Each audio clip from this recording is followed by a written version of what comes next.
नमस्कार साथियों। आज कोई हमदम न रहा, कोई सहारा न रहा, इस गाने के बारे में बात करते हैं। सन 1961 की फिल्म झुमरू का यह गीत है। हम सभी का बारहा हजारहा सुना हुआ गाना, कोई हमदम न रहा, कोई सहारा न रहा। इस फिल्म की कहानी किशोर कुमार ने लिखी थी। फिल्म के नायक भी वे ही थे। गीत भी उन्होंने ही लिखे, संगीत भी उन्होंने रचा, गीतों को गाया भी उन्होंने ही। हंसते खिलखिलाते फिर हठात उदास हो जाते किशोर कुमार 56 साल पहले दिलग्गी में ही वो सब कर गुजरे थे, जिसके आसपास भी अब कोई नहीं फटक सकता है। वो एक उल्का पिंड की तरह हमारे बहुत पास से गुजरा और हमें छूकर निकल गया। हम देर तलक फिर सोचते रहे कि जो हुआ वह कैसे हुआ। यह किशोर कुमार का तिलस्म है। हल्के फुल्के मूड वाली इस फिल्म में उदात रंगत का यह नगमा है, जैसा कि तब की फिल्मों में होता था कि उनमें खुशी और गम के नगमे स्टॉक सिचुएशंस रचकर सुपर इम्पोज किए जाते थे। लिहाजा फिल्म तो रोमांटिक कॉमेडी थी, लेकिन उसमें टूटे हुए दिल की यह टेर किशोर कुमार ने रच दी। गाना गाया, गाकर भूल गए, लेकिन वजूद की छाती में कांटे की तरह यह गाना टूट कर रह गया। यह किशोर के शीर्ष गीतों में शुमार किया जा सकता है। इस गाने का स्कोप इतना व्यापक है कि क्या कहें। तब उसके आत्महंता उत्तर प्रभाव की बात तो रहने ही दें। गाने को गौर से देखने सुनने पर हम पाते हैं कि इसमें जिस एक केंद्रीय तत्व का निर्वाह करने की कोशिश किशोर कुमार ने की है, वह है डिसओरिएंटेशन का मोटिव। और गीत का फिल्मांकन देखकर तो मुझे यकीन हो जाता है किशोर का हस्तक्षेप भी उसमें रहा होगा।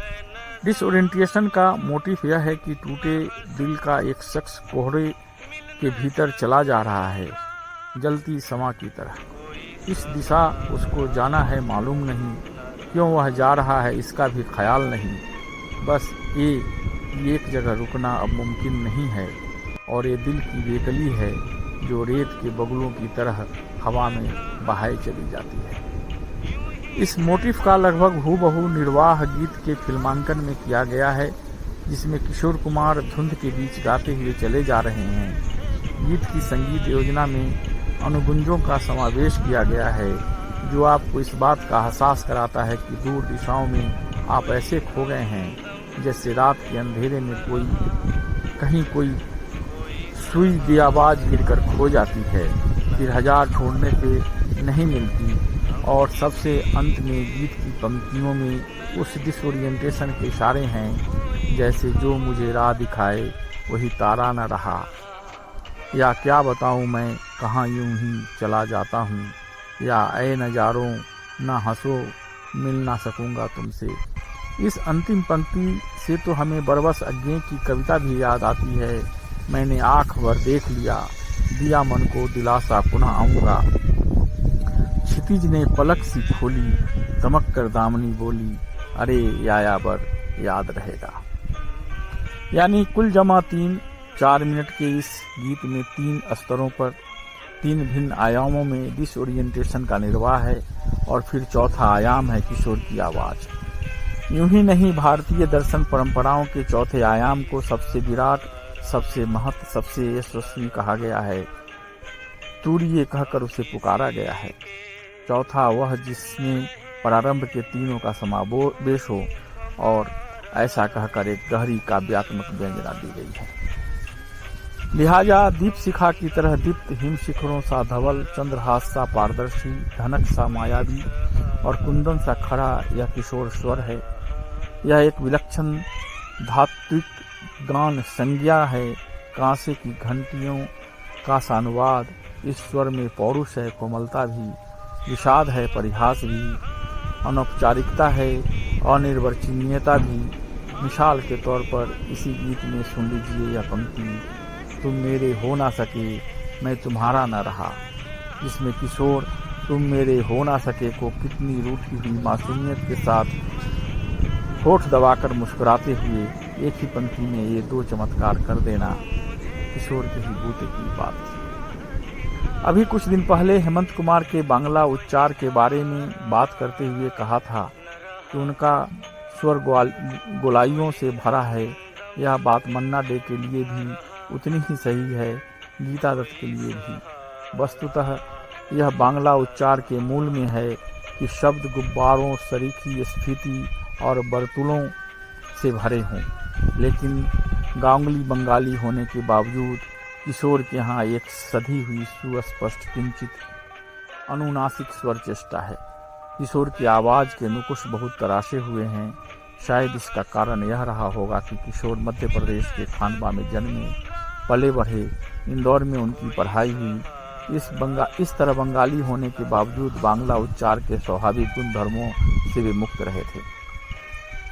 किंतु विषाद, विषन्नता की एक ही संज्ञा है और वह है किशोर कुमार का गाना। उन्हें अचरज है कि ट्रेजिक सिंगर्स के खिताब हिंदी सिने संगीत में औरों को सौंपे हैं, जबकि मुकेश ने यहाँ तो आत्मदैन्य है, तलत के यहाँ निष्कवच कातरता, हेमंत के यहाँ आत्ममंथन, रफ़ी के यहाँ नाटकीय आलोड़न।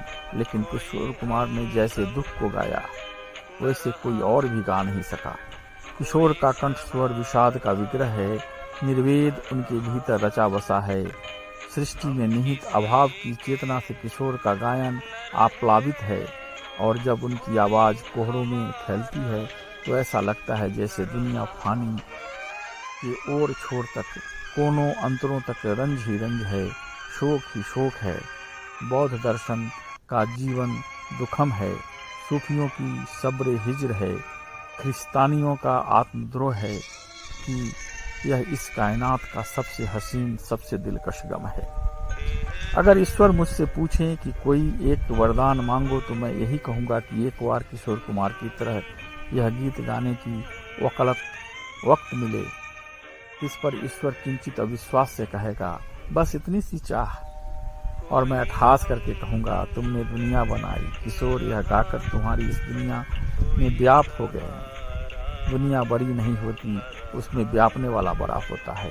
आकाश बड़ा नहीं होता, गुंज बड़ी होती है। कि बुअशत तकलीफ की नहीं होती, खलाओं की होती है, पदार्थ की नहीं, शून्य की होती है।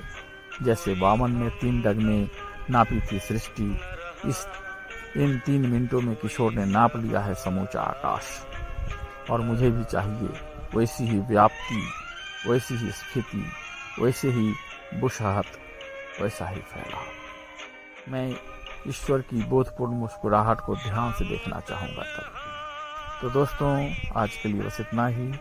जल्द ही फिर मिलेंगे एक नए वीडियो के साथ। तब तक मुझे विदा दीजिए। और हाँ, अगर अभी तक आपने मेरे इस चैनल को सब्सक्राइब नहीं किया है तो सब्सक्राइब कीजिए, लाइक कीजिए। नमस्कार, जय हिंद, जय